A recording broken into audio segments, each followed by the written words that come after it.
చూస్తే ఇప్పుడు జగన్మోహన్ రెడ్డి గారు ఒంటరిగా వెళ్తున్నాడు, వాళ్ళంతా ఒక ఎన్డీఏ కూటమిగా వస్తున్నారు. ఎన్డీఏ ప్రభుత్వం ఏర్పడుతుంది అనుకుంటారా, మళ్ళీ జగన్ ప్రభుత్వం ఏర్పాటు చేస్తారనుకుంటున్నారా? ప్రభుత్వం జగన్ ఏర్పాటు అవుతుంది.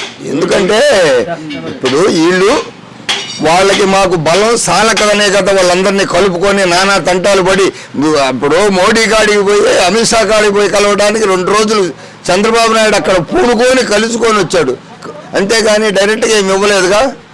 ఇప్పుడు పవన్ కళ్యాణ్ ఉంటాడు, నాది అని కాసేపు ఎగురుతాడు. ఎగిరినందువల్ల వాడి పార్టీలో ఎన్ని సీట్లు ఇచ్చారు?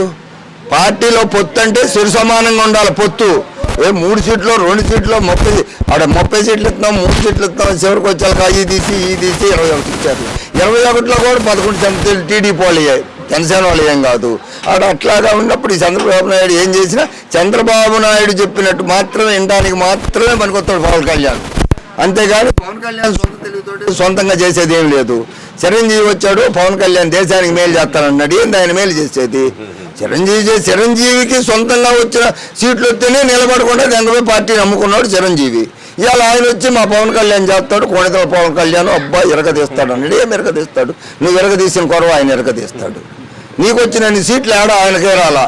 నీకు అధికారంలోకి 30 సీట్లు ఇచ్చారు జనాలు, ఇచ్చినప్పుడు నువ్వు నిలబెట్టుకోవాలి. నువ్వు ఎత్తకపోయి నీకేదో మినిస్టర్ కావాలి, కేంద్ర మినిస్టర్ ఇస్తారని దానిపై కాంగ్రెస్లో కలుపుకున్నావు. నువ్వు ఇవాళ మళ్ళీ పవన్ కళ్యాణ్ ఏజ్ కనీసం ఒక వార్డు మెంబర్గా కూడా గెలిచినోడు కాదు, లేదు ఎమ్మెల్యేగా పోటీ చేశాడు. ఏడన్నా 2 సార్లు ఇస్తే 1 సాట లేదు దిక్కు. ఆయన తరపున వేసినోడు ఎవడన్నా గెలిచాడు, ఒక్కడ గెలిచాడు. వాడిని మళ్ళీ దూరం చేసుకున్నావు నువ్వు.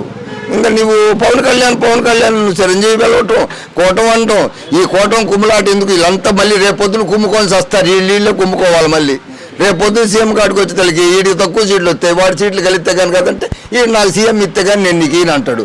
ఈ కుమ్ముకొని చివరికి వచ్చాక జనాలు వేస్ట్ అయిపోద్ది ఒకటి.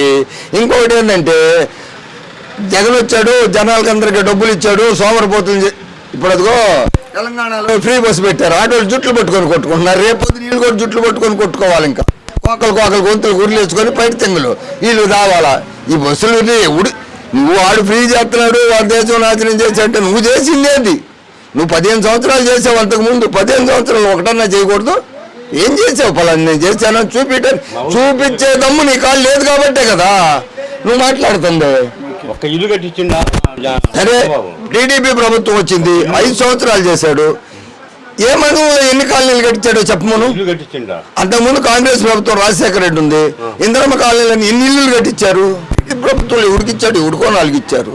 ఇసుక మాఫియా, ఇసుక దోచుకున్నారు అంటున్నారు.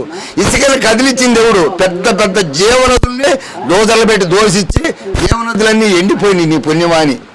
ఇసుకని కదిలిచ్చి లేవగొట్టింది నువ్వు. ఇవాళ నువ్వు లేవగొట్టినాక అవతల డబ్బుకుంటాడు, తప్పేముందట. నువ్వు కదిలిచ్చింది నువ్వు. ఇవాళ ఇసుక లేక జనాలు చెప్తున్నారు, బేల్దారులు కూలికి లేస్తున్నారంటే బేల్దారులకే డబ్బులు ఇస్తున్నారు, అందరికీ డబ్బులు ఇస్తున్నారు. ఇవాళ రేట్లు పెరిగినాయి అంటే కూలి రేట్లు పెరగదా? ఇవాళ 30 రూపాయలు ఇచ్చిన వాళ్ళకి ఇవాళ 700, 800, 1000 రూపాయలు బేల్దారు మేస్త్రి కూలి ఇస్తున్నారు. నువ్వు వాడు సచివాలయంలో బీటెక్ చదువుకున్నాడు, ఉద్యోగం చేస్తే వాడికి ఇస్తుంది 28,000. వాడు వచ్చి ఎటువంటి పొద్దున్నే వస్తాడు, 6 గంటలకు వస్తాడు, నేను 1 గంటకు దిగి వెళ్తున్నా, డీసీ వాడు దిగిపోతాడు. వాడికి ఏం ఆడిట్టా, ఇంకొకటి వచ్చి అజమాయిషీ ఉందా? ఏమీ లేదు. ఈ గవర్నమెంట్ టీచర్లు ఉన్నారు, వీళ్ళు లక్షల జీతం తీసుకుంటారు, కానీ వీళ్ళు ఒక్కరు కూడా కరెక్ట్గా పని చేయడు. ఎప్పుడన్నా చేస్తారా? వీళ్ళకి ఏమన్నా ఆడిట్ ఉందా? 9 గంటల 5 వస్తారు, చదువు చెప్పారో లేదో అక్కడ కూర్చుంటారు, పిల్లల చేతో చెప్పిన చెబుతారు. ఇప్పుడు వచ్చేకి బేస్ హాజరైంది, మేము టయానికి పోవాల్సి వస్తుంది, ఇప్పుడు ఎసరు పడ్డారు వాళ్ళు. అంతేగాని కరెక్ట్గా ఎవడు కరెక్ట్గా చేపిస్తే ఖచ్చితంగా పని చేయమన్నోడి మీద ఎవరికైనా కోపమే.